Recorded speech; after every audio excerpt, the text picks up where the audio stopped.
I overestimated Portugal. You say, well, what do you mean? You predicted this game to be a draw. They won. Yes, but I overestimated them because in my previous video I said that they went ahead early inside the first 10-15 minutes, that the floodgates would open and they would rip Russia open. And that proved to be the only goal of the game. And I am genuinely surprised that that was the only goal of the game. I should not have been. I should have analyzed it more. I should have thought it through more. Because you look at the end of the day, how this match transpired. That was a very Portugal style win that you would expect from this team. I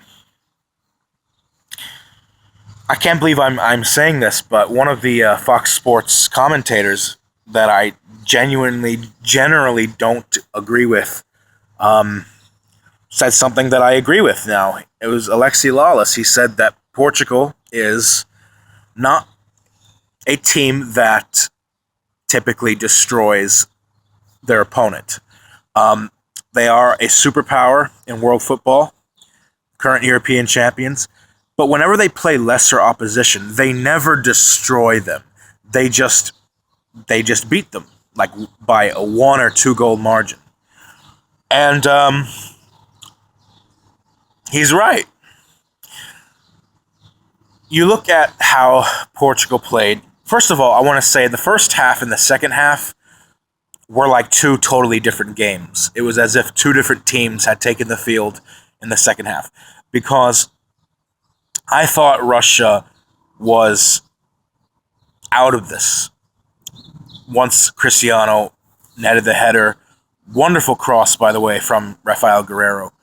I thought Portugal was going to go on from that point to score at least another couple of goals. But what happened was, first half, Portugal was utterly dominant. Second half, they were on the back foot. They had essentially switched roles with Russia. And in the end, I thought Russia was unlucky not to find an equalizer. Portugal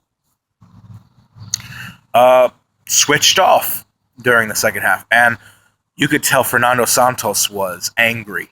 From the sidelines, every time the camera panned out to him, he was visibly frustrated with his team. I don't think he's satisfied from this result. I mean, I think he's happy they got the 3 points, but the way that Portugal allowed Russia to really come back into this game, the same way that Germany allowed Australia to come back into the game a couple of days ago, I would imagine that's a very aggravating thing for a manager of a team that is vastly superior in quality, like I said last night, in almost every area of the pitch. For Russia, while I do want to see the host nation do well, I thought that the way they played in the second half was a very hard-working, valiant effort. While I really wanted them to find an equalizer, I don't know if they fully deserved to get something out of this match because, as we saw the early signs of in their game against New Zealand on Saturday, they just lacked enough creativity going forward. Dmitry Smolov has virtually no support. He has almost no support up front. They didn't create very many chances. And like I said, the very few chances you create against a team like Portugal, you have to put away. You have to put them away because the abundance of them is not going to be as much as you would against an opponent like New Zealand. So, I thought Stanislav Cherchesov should have subbed on another forward during the game, and because I just felt like, yes, Polos helped Smolov out a little bit up front, but other than that, for large stretches of this game, Smolov was isolated, and I don't see how they will match up well against Mexico. I really don't. I said before that I think Mexico is going to be Russia's most difficult opponent in this game, and in this group. Not saying that Mexico is better than Portugal, because they're not, but just because of the different styles of playing that we're used to seeing Russia adapt versus a very high intensity Mexican side, as I reiterated last night. So on paper, Russia does not match up well with Mexico at all. But I don't want to jump too far ahead. See, now Russia is now in a tight spot. Because assuming that Mexico beats New Zealand later on today, let's assume they do, right? Mexico and Portugal both go to 4 points. Into the final match between Russia and Mexico, Russia would need a win to survive this group. So 4 points, a win, a tie, and a loss, no longer become enough. It was never guaranteed to be enough in the first place, but now it will be confirmed that it's not enough. 6 points. They would need 6 points to get through the group. Especially considering if Mexico runs up the score on New Zealand, Mexico would go to the top of the group, ahead of Portugal on goal difference.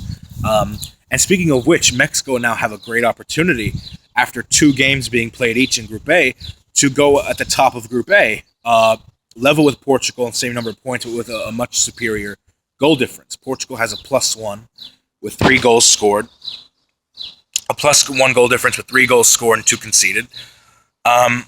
Granted, Portugal still plays New Zealand in their final game, so Portugal could probably catch up to them, especially if Mexico don't beat Russia. But for the time being, Mexico needs to take full advantage of this situation. Portugal, for them, crucial 3 points. I think they're virtually guaranteed to go through, because you have to think they're not going to drop any points whatsoever against New Zealand. They're going to go to 7 points in this group. They're already at 4. You have to think they're the favorites now to win this group, because them beating New Zealand is almost a surefire conclusion than Mexico beating Russia is. You know, Mexico and Russia tie. Mexico goes to 5 points. They advance in second.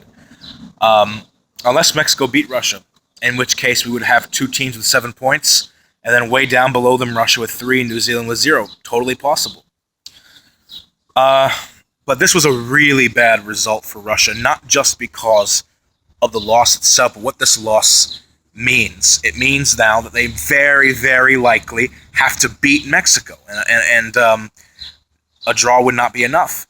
And you look at this game, I don't want to say this tournament is already over for them, because I do think they can beat Mexico in their final game, but they're certainly not favorites. As for Portugal, I have to say, in this game, Portugal, I wasn't really that impressed. I really was not that impressed. The way that they switched off, the way they didn't continue to assert their dominance in this game despite going ahead, suggests to me that they're a little bit vulnerable. They're a little bit vulnerable in this tournament. And I picked Portugal to win this tournament. I'm going to stick with Portugal only because, like I said, they start tournaments off slowly. But did Portugal deserve to win this game given how they played in the second half? I'll say yes, but just about they deserved it. Really wanted to see Russia find an equalizer, but because that would have kept this group interesting. And it's still interesting, but it's less interesting now. So, overall, I thought Portugal needs to improve. And I think they will improve as the tournament goes on. I think they will get. That's just how they are. Their team identity. They start off tournaments not in their best form. But today they got the job done. Doesn't matter. They won 3 points on to play with New Zealand. So they're looking like they're going through.